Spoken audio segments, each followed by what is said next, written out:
Test and make sure. Do thorough research in the market and thorough research on your product. Because there may be a great interest in your product right now, but a couple of months down the road, it may just die. It may just be a fad that's going right now. And it's great to jump in on the fad. Now the fad will come to an end. And you've bought all of these things and now you're stuck with them in your warehouse and you can't get rid of them and nobody wants to buy them because the fad is gone. And who wants those anymore? We're buying something else now that's far more exciting. Now you've gone through all of these, then you're ready to launch your ship. Oh, which ship do you launch first? Well, start near the bottom if possible. Start near the bottom. What are you capable of right now? What are you financially capable of? What resources do you have? Don't try and start with one of the big boats. You may have great plans. You know, when I first started out in ministry, I had a vision for setting up an international ministry organization. But you know what? I hadn't even reached my local community yet. Nobody knew I existed. But I was going to touch the world. We were going to have branches all over the world. Well, you know, we get in there. But it didn't happen overnight. It didn't happen overnight. I had to start, actually, by ministering to people one at a time in my home. On the sideline when nobody knew it. And you may have to start the same in business. You may have to start by selling a few little products as a sideline. Maybe go onto eBay and start selling some of the junk in your home. Maybe set up a website and write an ebook or something and start selling that. Start small. Start building up. Start with the smaller ships. And you know, if you can only start with the freelancer thing, like I said, start it as a sideline to your job. And eventually you can move into it full time. Build up there to the fishing boat and some of the larger vessels. Build up and eventually you can have a whole fleet of these ships. You can have all of these.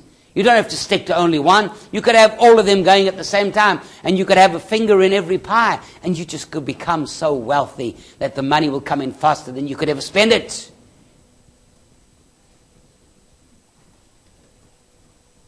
But you don't think about launching the ship until you've gone through all of these processes. And then you set yourself a target of where you're going, which ship you're going to launch next. And you build up. You start small. And you don't burn your bridges. You don't think, well, that's it. I'm going. Walking to my boss, throw down my resignation and say, I'm out of here. I'm going into my own business. You might find yourself going back a little while later with cap in hand and saying, do you still have a job open for me? I've been there. Be very careful. Be very careful. One step at a time. Get it going before you try and get it perfect. See, there's the opposite end. Well, you know, I'd really like to start a business, but we've got to get it right. We've got to get all the right products. I've got to have enough money in the bank. We've got to have the right staff. They've got to be fully trained. Everything must be perfect. We've got to have the right furniture. My computer needs to be upgraded before we can start. I can't drive in that car and be in business. I'll have to get something better than that. I'm just not ready yet to go into business. You know the old saying? You don't have to get it right, just get it going. Start somewhere. Start somewhere and work your way up.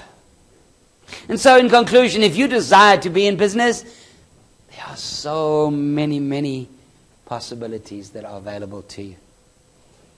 What kind of boats would you like to build? Well, I hope to teach you a little bit more about what's involved in building these boats, about what's involved in all the different stages that you need to go through before you try and launch.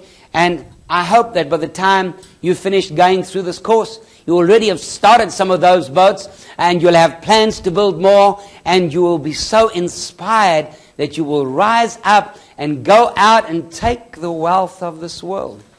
Because after all, if God's called you with a fivefold business calling, He intends you to take the wealth of this world and to extend the kingdom of God, to rise up out of poverty, to rise up out of obscurity, to be like a city set on a hill, to take the wealth of this world that the enemy has held for so long, and to rise up and be what God has called you to be.